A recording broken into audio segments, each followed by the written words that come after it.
that last difference quotient. So let me do that one first, okay? So homework questions. I think it was number 87, right? Yeah.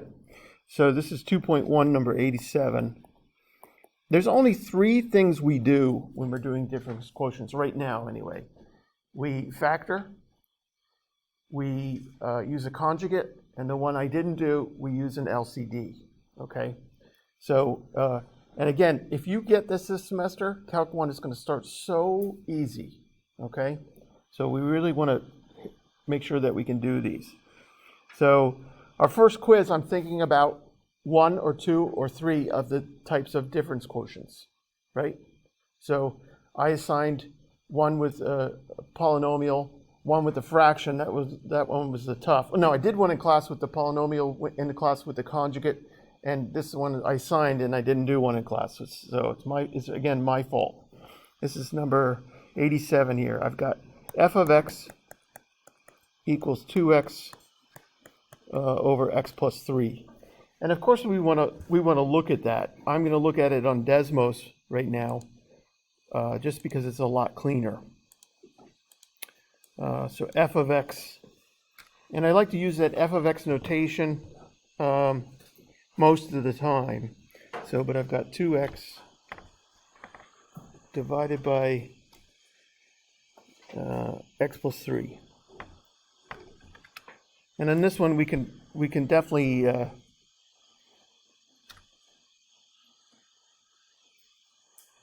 see a domain issue at what? X is what is the domain issue? I'll do this. Yeah, -3, right? You can see that from our function. When is the downstairs 0, right? Hassan, can you see that? Yeah. So at -3, right? So our domain is clearly not -3. What's our range? Does anybody see it? Not what number? No, that's the domain. Everything but x is -3. What about the range? Nope, not +3. +2. It's not that easy to see, but we'll be talking about this when we find inverse functions. But in the long run, if I have $1 million, right? If I have $1 million, then upstairs this is like $2 million. And downstairs it's really like $1 million plus 3. Do I care about $3 if I have $1 million? No, hell no. So in the long run, it really looks like what? 2x over x. But this is what we're talking about today, mother functions. The one that's in control upstairs is definitely 2x. The piece that's in control downstairs is x. Who cares about x plus 3? Because in the long run, it's not going to make a difference. And it's the same thing how we become our parents. It might not be happening to you yet, but around 30 or so, you realize, oh my God, my dad used to do that, or So parent functions, we talk about that. In the long run, we just care about that leading piece that's in charge, right? So 2x over x, the x's cancel. It really is everything in the y values except for 2. So we would do a sign chart on this, right? I talked about sign table right at the end of last class, with my critical values being 0 and -3, right? Does that make sense? So I want where the numerator is 0, where the denominator is 0 for my criticals, because I'm going to assign a homework problem from 2.2 due Monday, and I'm going to put a sign table in, right? So anyway, here's our difference quotient. This is the same thing as the slope of the secant line. Slope of the secant. I'm using m for slope, and I'm just putting a subscript for secant line. Secant, right? And what's nice on Desmos is I can kind of put in those 2 points. I can say a comma f of a. Hey, good afternoon. And I put in that slider so you can see that 1 point, right? And remember, secant's got 2 points to it, right? So I'd have to put in another point, and I do that one with a plus h. comma, f of a plus h.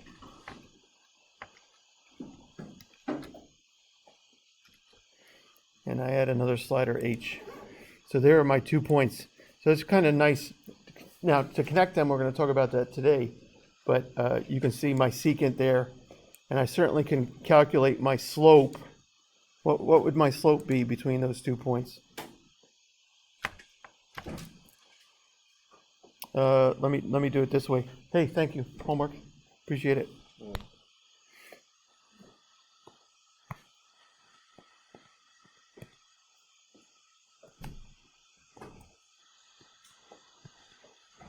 Almost. You know what I mean? Right? But if you're looking at those points I had a, f of a, right? And my second point is a plus h, f of a plus h. So what's my slope there? Anybody got it for me?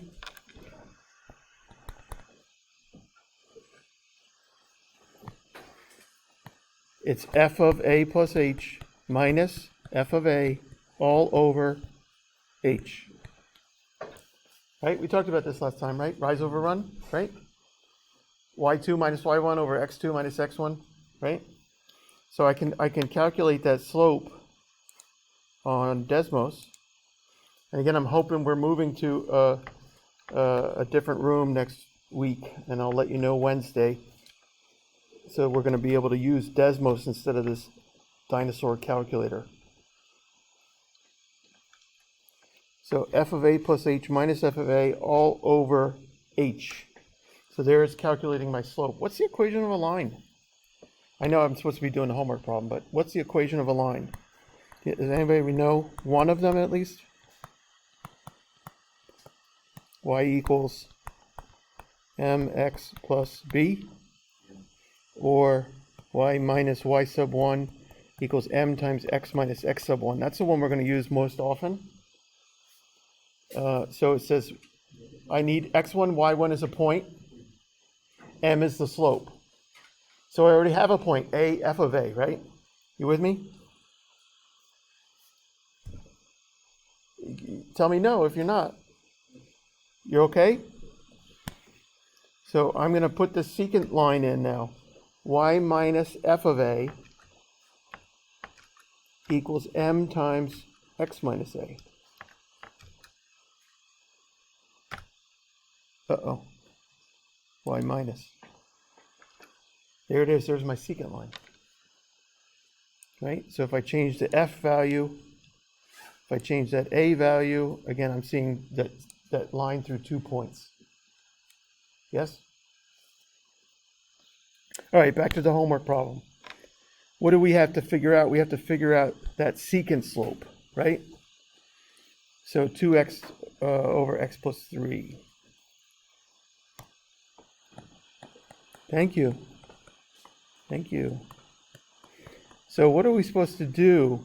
We're supposed to take x's and put in empty parentheses. And what am I putting in those empty parens? X plus h. I like to switch my nerd pen to a different color so I can really see what I did. And then I'm supposed to subtract off the original function. There's the part that's the difference.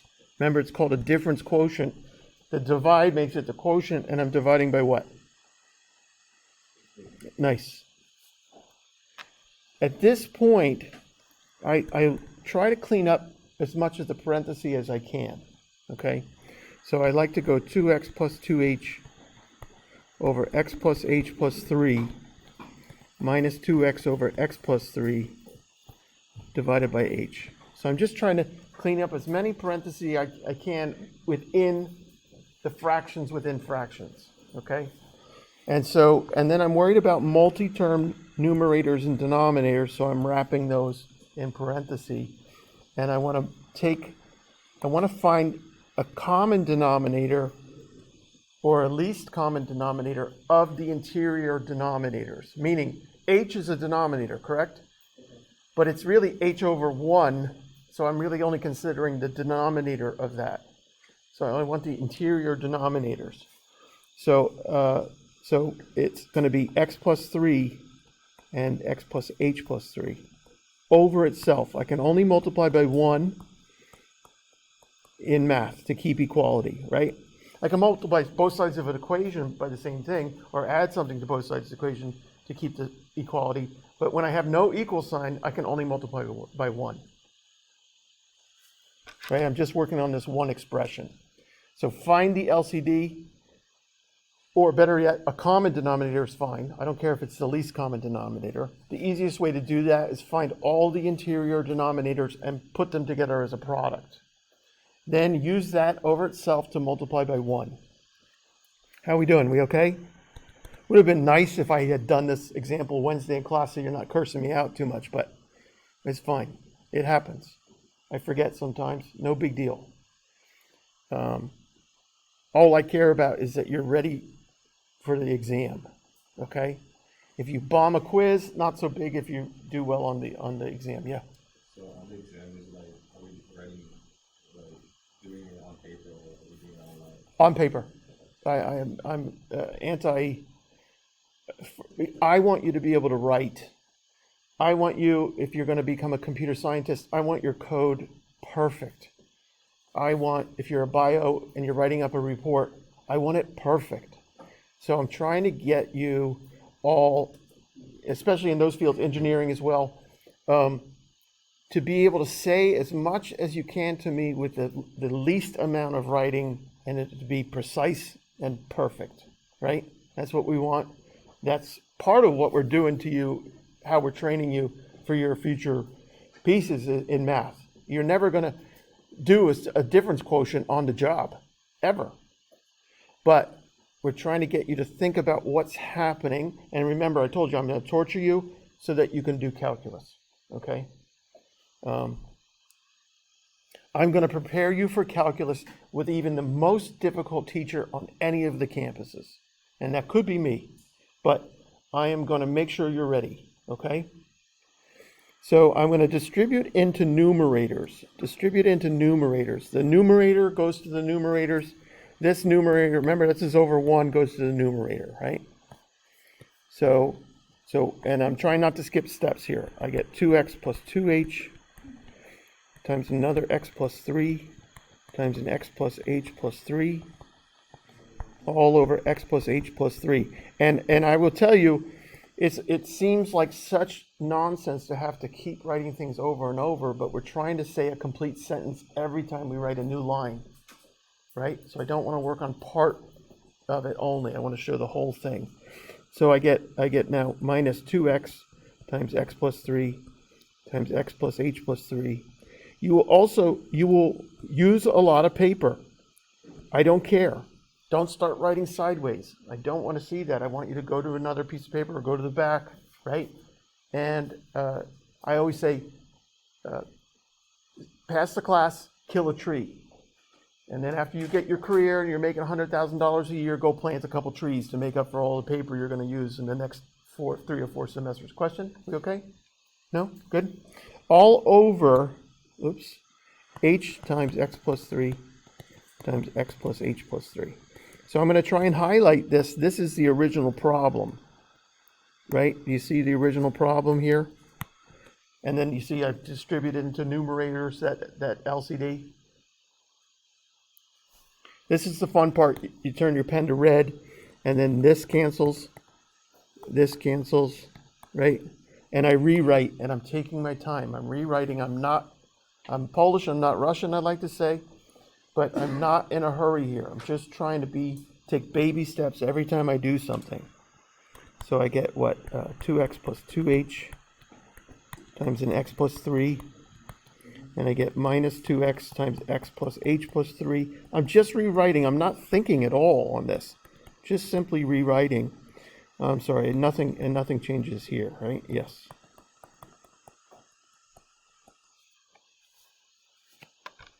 How we doing? We okay? Yep.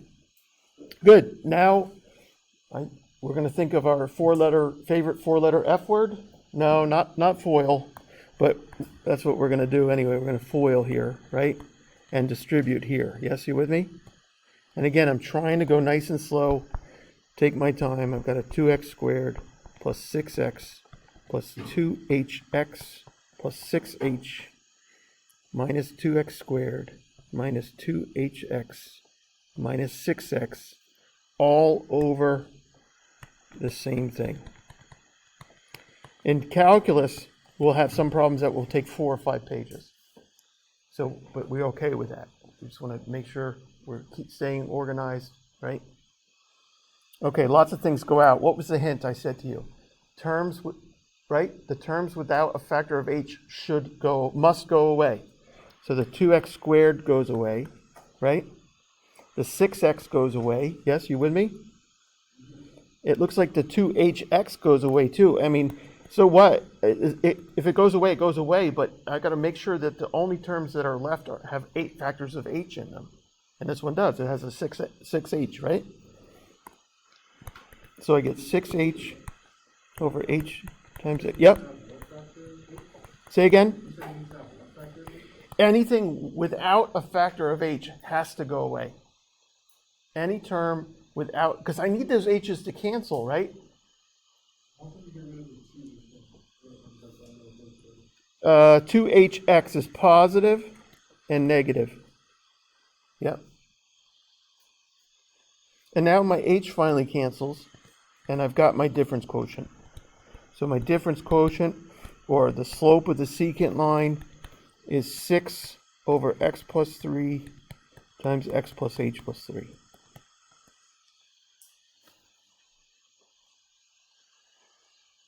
Of course, that would be the answer in the book. Yes, question? No, I want to keep things factored as much as I can. It's not wrong to distribute, it's still correct, but it takes 2 terms into 6 terms. I'd rather deal with the 2 terms. And you'll see even more so why in calculus, why we want to keep it factored. So it's not wrong to do it, but I'm trying to, right, make things as compact as possible. Now, what am I going to ask you to do on the quiz next Wednesday is I'm going to ask you to verify for me that I get a slope from the original way, like in 8th grade, and the slope from the secant. Question? Oh, no, okay. So I'm trying to figure out a couple of nice points to put on this particular curve. Do you see any of them? Look at this purple line. Do you see any points that are kind of decent? 0, 0 is a nice one, right? 0, 0 is a real nice one. So I want A to be 0 here. I'm just looking for vampire points. You know what I mean? On the crosshairs, right? I'm looking for, and I think I see one at 3.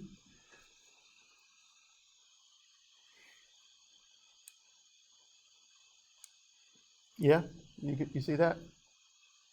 So I moved my h over to 3 so that the first point started at 0, the next point starts at 3. I still have to figure out the heights, yes? Okay. So what am I using? I'm using x equals 0 and x equals 3, right? So that means I can use my difference quotient with x equals 0 and h equals 3, right? You agree with that? The first x was at 0, the next one was 3 later, right? And so what do I get there? I get my slope of my secant line is 6 over 0 plus 3 times 0 plus 3 plus 3. Notice I put in the x is 0 and the h is 3, right? Yes, everybody okay? So it looks like I get 6 over 3 times 6, so 1/3. So I just got my slope of my secant line using the difference quotient, right? Question? In a problem that asks you for the difference quotient, do you want us to also just do this calculus with the secant line, or do we just do the difference quotient? So the book will ask you, give me the secant, the difference quotient, done. Okay. I ask you, give me the difference quotient, done. I ask you, verify your difference quotient using 2 points on the original function, right? Figure out x1, y1, x2, y2, figure out x and h, and then do the two. So I'm going back now to my original function, right, which was 2x over x plus 3, and I want to find f of 0, which I already know is 0 from the graph, but clearly 2 times 0 is gone, right? Yes, you with me? And then f of 3, so that's 2 times 3 over 3 plus 3. That's 6 over 6 is 1. So I have 2 points. Is that right? Yeah. I have 0, 0, and I have 3, 1. And what's my slope here? 1 minus 0 over 3 minus 0, 1/3. So notice that my secant slope with the difference quotient is quick, right? I only need to know where the first x is and where the next x is, right? On this one, I need x1, y1, x2, y2, and then I got to do the, right? y2 minus y1. See what I mean? So what we're really working for, and this is the point that we'll do with this in calculus, is what we're really trying to do is calculate the slope at one point. You see what I mean? You see how these 2 points are becoming 1? And it looks like my line is only hitting at 1 point. That's what I want for calculus. That's called instantaneous rate of change, right? Average rate of change is the secant line. I live 9 miles from work. It takes me an hour. That's 9 miles per hour. That's my average rate of change. But when I got the speeding ticket and the light went, that's the speed I'm going at right at that second. They're still taking 2 photos, right? They're still calculating a secant there, right? But I was going 50 miles per hour at that one moment, right? And this is the essence of calculus, of how we can figure out where something's going to be, right? So Newton wanted to know when is Jupiter and Mars and the moon all going to be in line with each other, and it took calculus to figure it out. Question? Before you had 6 over 3.6, and I'm a little confused as to how you got that. 3 times 6. 6 over 3 times 6, yeah. So you see the 0 plus 3 is, right, the 0 plus 3 is that 3, and then the 0 plus 3 is 6. Yep, sorry about that.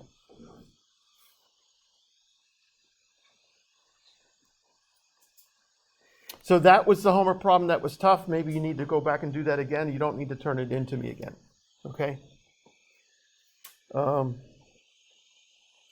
Brian, what was the other one, Brian? Can you remind me? I don't know if I did 55 right. Okay, 55. So the domain, right? Yeah, no problem.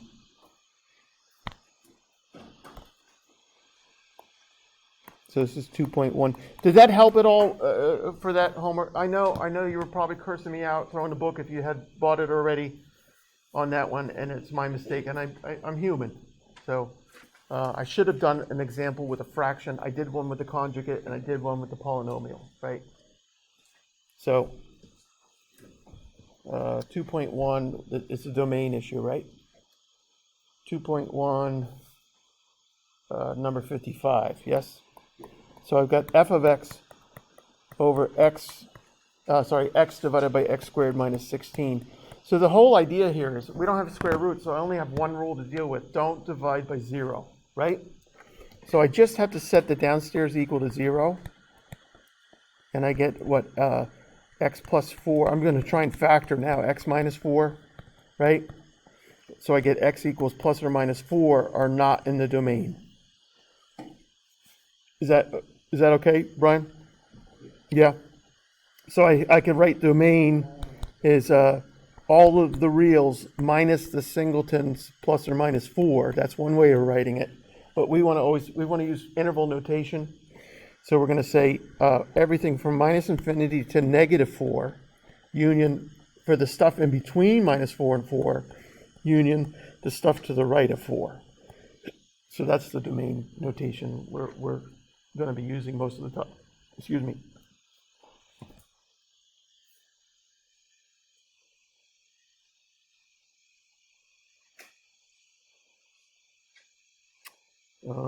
Just trying to Brian, I can't open my email and keep the book open at the same time. Is there another one that you wanted me to look at for you? Yeah, tell me.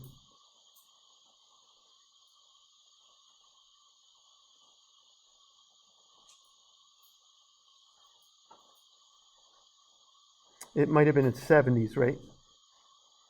Yeah, 75 C and D. Yes, nice. So 75, yeah, and so this is, see, this is me really screwing up again. This is another one with a fraction that's going to behave just like the one I just did with the fraction. So 75, I have a function 2x plus 3 over 3x minus 2. What's the domain there?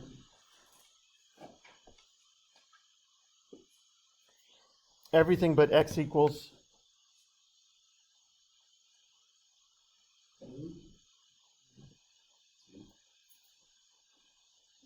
2/3. And what's the range? Everything except y equals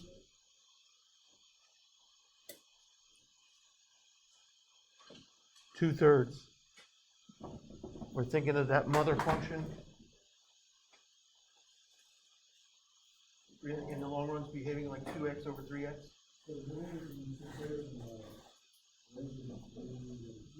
No, it's 2/3 again, but it's a y. For domain, it's an x. We don't want x to be 2/3. For the range, we'll never get a y equals 2/3. It's okay. We're moving toward that in chapter 3. Okay, chapter 3 and 4. All right, my other function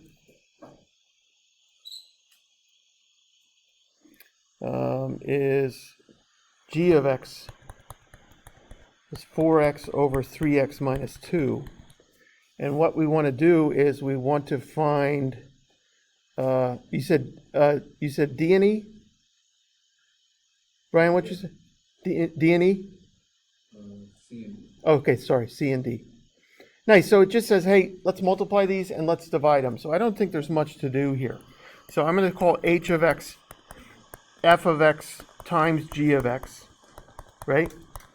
So that's simply 2x plus 3 over 3x minus 2 times 4x over 3x minus 2. And it looks like I get 4x times 2x plus 3 over 3x minus 2 quantity squared. Done. That's simple. This is number 75 and 2.1. So now what if it said, find me h of 3, right? What if it said, find me h of 3? Well, that means plug in 3 to every x.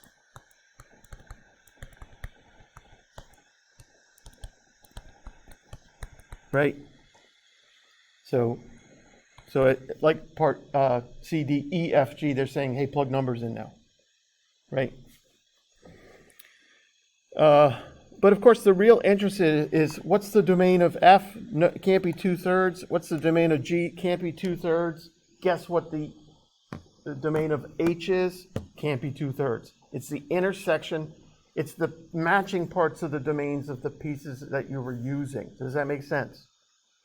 Intersection of the two domains, right? Think of them both as number lines, but you can't go to 2/3, right? So where do they overlap? Exactly the same places.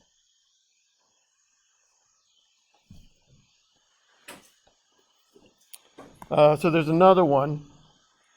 So this I didn't need to finish, right? But there's another one. So now new function, but they want to divide the functions. So this is a special case. I already know my new function has to have the domain of x can't be 2/3. But now I have a new issue, right? My new issue is what? So I got 2x plus 3 over 3x minus 2 divided by 4x over 3x minus 2.